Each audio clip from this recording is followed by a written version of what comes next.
కన్యవారికి గనక చూసుకున్నట్లయితే మీకు రాశిలో ఉండే శుక్రుడు రెండో భావంలోకి మారుతున్నాడు 3వ తేదీ నుంచి. సో 3వ తేదీ నుంచి కొంతవరకు మీకు ఫైనాన్షియల్గా బాగుంటుంది. 7వ తేదీ నుంచి బుధుడు ఓన్ హౌస్లోకి తన స్వక్షేత్రము ప్లస్ ఉచ్చస్థానంలోకి మీ రాశిలోకి వస్తున్నాడు, అది కూడా మంచిదే. కాకపోతే దశమంలో ఉండే కుజుడు మారే వరకు కొంచెం ఆ స్ట్రెస్ ఉంటుంది. 19వ తేదీ కుజుడు మారుతున్నాడు. ఏకాదశంలో గురువు, మనకి ద్వాదశంలో రవి కేతువులు, బుధుడు 7 వరకు మారిపోతాడు. అదేవిధంగా చంద్రుడైతే 12 రాశులు తిరుగుతాడు. 6లో రాహువు, సప్తమంలో వక్రించిన శని. ఈ యొక్క గ్రహస్థితిని అనుసరించి ఎలా ఉండబోతుంది, ఏ డేట్స్లో ఎటువంటి జాగ్రత్తలు తీసుకోవాలి అనేటువంటి అంశాలు చెప్తుంది నేనైనప్పటికీ, చెప్పిస్తుంది సాక్షాత్ లలిత అమ్మవారిగా భావిస్తూ, ఆ లలితాంబిక అమ్మవారి యొక్క అనుగ్రహం మీకు పరిపూర్ణంగా కలగాలని మనస్ఫూర్తిగా కోరుకుంటూ, ఇక్కడ ఎప్పుడైతే మీకు 3వ తేదీ నుంచి శుక్రుడు మారుతున్నాడో ధనపరమైనటువంటి విషయంలో అనుకూలత పెరుగుతుంది. అయితే 7వ తేదీ నుంచి బుధుడు కూడా మారుతున్నాడు. దీనివల్ల ఏంటంటే కొంచెం ఉద్యోగ అవకాశాలు పెరుగుతాయి 7వ తేదీ నుంచి.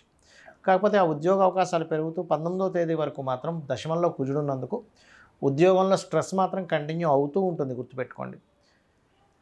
రవి బుధులు 12వ స్థానంలో ఉన్నందుకు ఎట్టి పరిస్థితుల్లో 17వ తేదీ వరకు అసలు నన్ను అడిగితే కేతు 12లో ఉన్నందుకు ఇన్వెస్ట్మెంట్స్కి అయితే సరైన సమయం కాదు అనేటువంటి చాలా స్పష్టంగా చూపిస్తుంది. కాబట్టి ఇన్వెస్ట్మెంట్స్ అనేవి చేయకండి. అందులో పర్టికులర్గా 10, 11 తేదీలు అస్సలు చేయకండి. మరియు 16, 17 తేదీలు ఎవరితోనైనా అగ్రిమెంట్స్ చేసుకునేటువంటి విషయాల్లో ఎట్టి పరిస్థితుల్లో పనికిరాదు మీకు.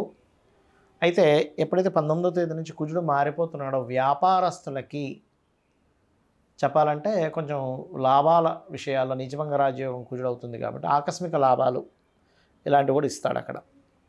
అయితే ఎట్టి పరిస్థితుల్లో మీరు ఈ యొక్క 24, 25 తేదీల్లో అప్పుల విషయంలో జాగ్రత్తగా ఉండండి. అప్పులు తీసుకునే ఇస్తున్నా సరే. ఇక 26, 27, 28 తేదీల్లో వివాహ నిర్ణయాలు, జీవిత భాగస్వామిని ఎంపిక చేసుకోవడము మరియు పార్ట్నర్స్ని ఏదైనా వ్యాపార భాగస్వామిని ఎంపిక చేసిన విషయంలో జాగ్రత్తగా ఉండండి. మీకు 19వ తేదీ దాటిందంటే కొంతవరకు ఉద్యోగ సంబంధించిన విషయంలో స్ట్రెస్ అనేటువంటి తగ్గుతూ ఉంటుంది, చాలా చక్కగా ఉంటుంది. మీరు నిత్యము కూడా వెంకటేశ్వర స్వామి యొక్క నామాన్ని ఓం నమో వెంకటేశాయ, మరియు శుక్రుడు ఎలాగో మీకు 2వ స్థానంలోకి వెళ్తున్నాడు కూడా ఫైనాన్షియల్గా మంచి గ్రోత్ ఉంది.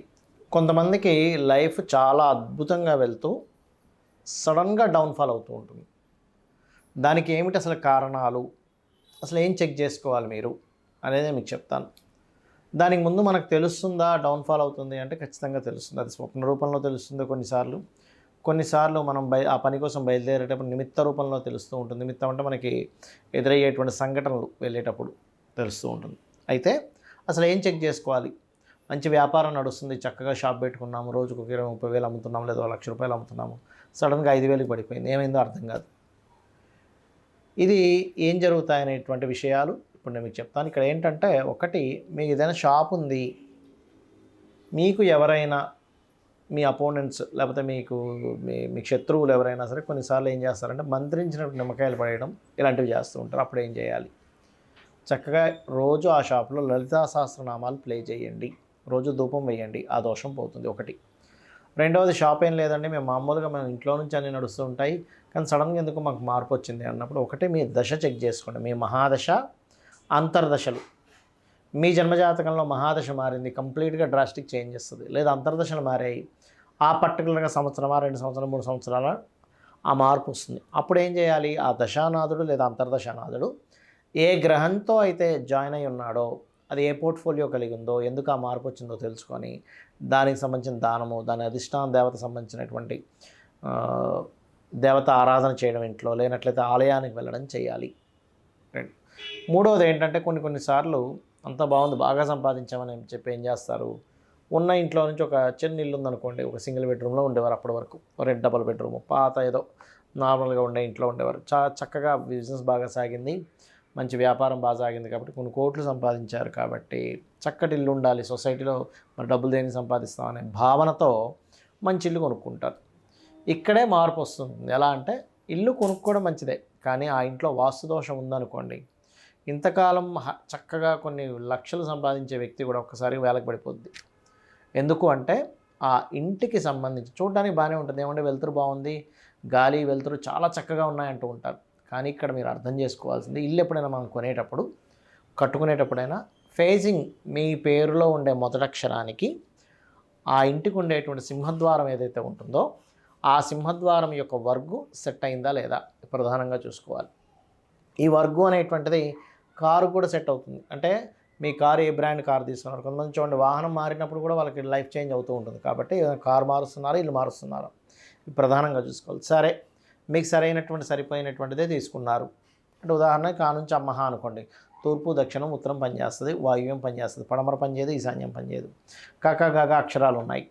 అప్పుడు ఆ అక్షరాలతో మీ పేరు అంటే కాంతారావో లేకపోతే గంగాధరో లేకపోతే గగనానో లేకపోతే గంగానో పేరు ఉంటాయి. అప్పుడేంటి, అప్పుడు మీకు ఆగ్నేయము ఈశాన్యం ఉత్తరం పనిచేస్తుంది, మిగతావి పెద్దగా పనిచేయవు. అదేవిధంగా చ అక్షరాలతో మీ పేరు ఉంది అంటే చందను చందన ఇట్లా పేర్లు ఉన్నాయి, జా అంటే జానకి ఇట్లా పేర్లు ఉన్నాయి. అప్పుడు మీకు తూర్పు పనిచేస్తుంది, పడమర మధ్యద్వారం పనిచేస్తుంది, ఈశాన్యం పనిచేస్తుంది, మిగతా పనిచేయవు, ఉత్తరం మధ్యద్వారం పనిచేయదు, దక్షిణం పనిచేస్తుంది. ఇలా వర్గు శాస్త్రం అనేటువంటిది ఒకటి ఉంటుంది. ఆ వర్గు పరంగా మీకు డోర్ ఓకే ఫేసింగ్ ఉంది, కానీ డోర్ ఎక్కడ ఉంది అనేది ముఖ్యం. మెయిన్ డోరు పదము అంటారు వాస్తులో. పదం పరంగా డోర్ ఉందా లేదా చెక్ చేసుకోవాలి. సరే, పదం పరంగా డోర్ ఉంది కానీ ఇంకా ఎక్కడో లోపిస్తుంది అన్నప్పుడు లోపలికి ఎంటర్ అయిన తర్వాత మీరు వేసుకునే రంగులు మనకి వాస్తుశాస్త్రంలో పర్ఫెక్ట్గా పంచభూతాలు ఏవైతే ఉంటాయో వాటికి సంబంధించిన పాజిటివ్ కలర్స్ ఉండడం కరెక్ట్. వాటికి వ్యతిరేకమైనటువంటి కలర్స్ ఉంటే కూడా అది స్టాప్ చేస్తూ ఉంటుంది మన యొక్క అదృష్టాన్ని. ఇక మరొక విషయం ఏంటంటే ఇంట్లో పెట్టుకునే వస్తువులు, ఎక్కడ ఏ వస్తువు పెడుతున్నాం. ఒక్కోసారి జోన్స్ మారిపోవడం వల్ల కిచెన్ రావాల్సిన ప్లేస్లో కిచెన్ రాదు. మనం అనుకుంటూ ఆగ్నేయంలో కిచెన్ పెట్టాం కదా అని, అదేమవుతుంది, కిచెన్ ఎప్పుడైతే ఆగ్నేయంలో కాకుండా వెనక్కి వచ్చేసిందో, తూర్పు ఆగ్నేయంలోకి వెళ్ళిపోయిందో అది పనిచేయదు. అక్కడ ఫైనాన్షియల్ లాసెస్ వస్తూ ఉంటాయి. ఇవాళ రేపు ఏంటంటే ఒక 30-40 ఏళ్ళ నుంచి మనకి బ్లాక్ బండ్ వేసుకోవడం అలవాటు అయిపోయింది. అగ్ని ఈజ్ ఆగ్నేయం. అగ్ని దగ్గర కోల్డ్కి సంబంధించిన కలరు, వాటర్కి సంబంధించిన కలర్ బ్లాక్ అవుతుంది. అప్పుడు అది ప్రాబ్లం అవుతుంటుంది. ఈ రకంగా బ్లాక్ బ్లూ కలర్స్ ఉండడము ఆగ్నేయంలో లేనట్లయితే పర్టికులర్గా ఇంట్లో పెట్టుకునే వస్తువులు తప్పుగా ఉండడం, టాయిలెట్స్ తప్పుగా కట్టుకోవడం ఇలా జరుగుతూ ఉంటుంది. చాలామంది నేను కొన్ని వేల లక్షల ఇల్లులు చూసిన తర్వాత వాళ్ళ లైఫ్స్లో ఎందుకు ఈ మార్పు వచ్చిందని తెలుసుకున్న తర్వాత చూస్తే ఇల్లు మారడం, ఆ మారిన ఇల్లు వాస్తు సరిగ్గా లేకపోవడం వల్ల. అలా కాదండి, వాస్తు ఇంకా బాగుంది, ముందు ఇల్లు కంటే వాస్తు ఇల్లు ఇంకా బాగుంది అన్నప్పుడు ఇంకా మంచి మార్పు వస్తుంది వారికి. కాబట్టి దయచేసి మీరు ఇల్లు మారేటప్పుడు, వాహనం మార్చేటప్పుడు ఖచ్చితంగా మీరు ఏ సమయంలో తీసుకుంటున్నారు. ఇంకొకటి, ఒక్కొక్కసారి ఏమవుతుందంటే మంచింట్లోకి వెళ్ళారు కానీ వీళ్ళు వెళ్ళిన టైం కరెక్ట్ కాదు. అంటే 4th హౌస్ పాడైనటువంటి మహాదశ అంతర్దశ నడిచేటప్పుడు వీళ్ళు మారుతారు. అప్పుడు ఏమవుతుంది, వీళ్ళు మహాదశ అంతర్దశలు పాడయ్యాయా లేదా ధనహీనత యోగం నడుస్తూ ఉంటుంది ఒక్కొక్కసారి, అప్పుడు ఇల్లు మారుతారు. ఇల్లు మంచిదే కానీ మీకు దశలో ధనహీనత యోగం ఉన్నప్పుడు ధనం పరంగా ఇబ్బంది పడుతూ ఉంటారు. కాబట్టి ఇవి పర్టికులర్గా చెక్ చేసుకోవాలి, గుర్తుపెట్టుకోండి.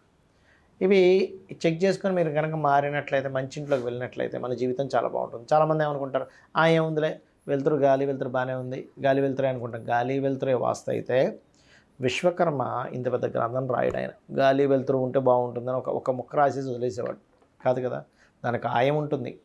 ఇంట్లో ఎక్కడ వెళ్తురు ఎక్కువ ఉండాలి, ఎక్కడ తక్కువ ఉండాలో ఉంటుంది. మరి ఇంట్లో ఏ వస్తువు ఎక్కడ వాడాలని ఉంటుంది. వస్తువుతో సహా ఉండేదే వాస్తు, అంతేగాని కేవలం గృహ నిర్మాణం ఒకటే కాదు, గుర్తుపెట్టుకోండి. కాబట్టి ఈ జాగ్రత్తలు ఖచ్చితంగా తీసుకోండి, నీ జీవితం అద్భుతంగా ఉంటుంది.